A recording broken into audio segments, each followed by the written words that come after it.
배가 깨어지는 소리가 나고 있어요. 사람들의 비명소리가 들리고 있습니다. 곁에 있는 사람이 말을 해도 그 말이 들리지 않을 만큼의 엄청난 소음이 가득한 그 순간에 바울은 폭풍 속에서도 하나님의 음성을 분간해 내었던 것입니다. 그런데 여기서 끝나지 않습니다. 바울이 안심할 수 있었던 것은요, 들은 것을 그대로 되리라고 믿었기 때문이에요.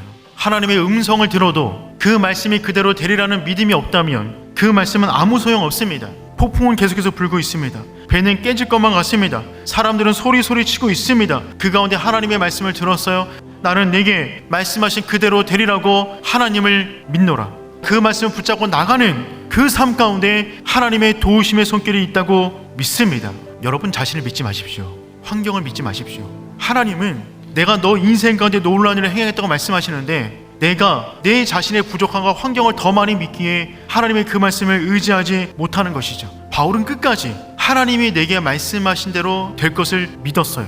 나는 내게 말씀하신 그대로 되리라고 하나님을 믿노라. 그 강한 확신으로 그 풍랑이 여전하지만 그 가운데 예수의 떡, 예수의 보혈을 지금 함께 나누고 있는 것입니다.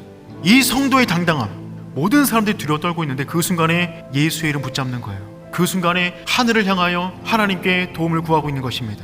그 떡을 떼서 당당하게 사람들에게 나눠줘요. 그때 사람들은 바울의 영적 권위에 압도되었어요. 지금 믿을 것은 바울과 바울이 말한 하나님밖에 없었어요. 그 가운데 그들은 의미를 깊숙이 알지 못했지만 바울이 나눠주던 그 떡을 먹으면서 안심하는 마음으로 바뀌었다는 것입니다. 이 사람이 하나님의 사람입니다.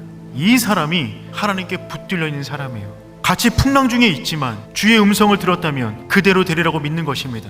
믿음에서 끝나는 것이 아니라 그 가운데 예수의 떡, 예수의 보혈을 붙잡고 함께 나눠주는 거예요.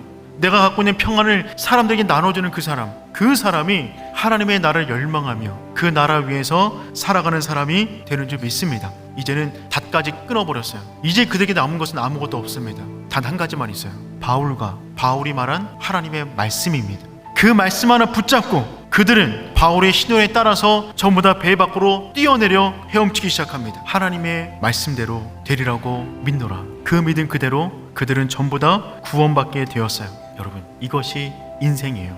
그 풍랑 가운데 여전히 들려지는 하나님의 음성이 있다면, 또한 그 음성을 내가 그대로 되리라 믿는다라고는 믿음이 있다면, 하나님은 말씀하신 그대로 우리 인생 가운데 피할 길을 마련해 주신 줄 믿습니다. 시편의 기자는 고통 가운데 있었어요. 항해 중에 있었습니다. 그때 하나님의 이름을 불렀어요. 그 광풍 중에 하나님의 이름을 부르자 그분께서 그 배를 인도하십니다. 평안함으로 덮으셨어요. 그리고 결국 바라는 항구로 인도하신도다, 소원의 항구로 인도하시는도다 라고 기록을 해놓았습니다.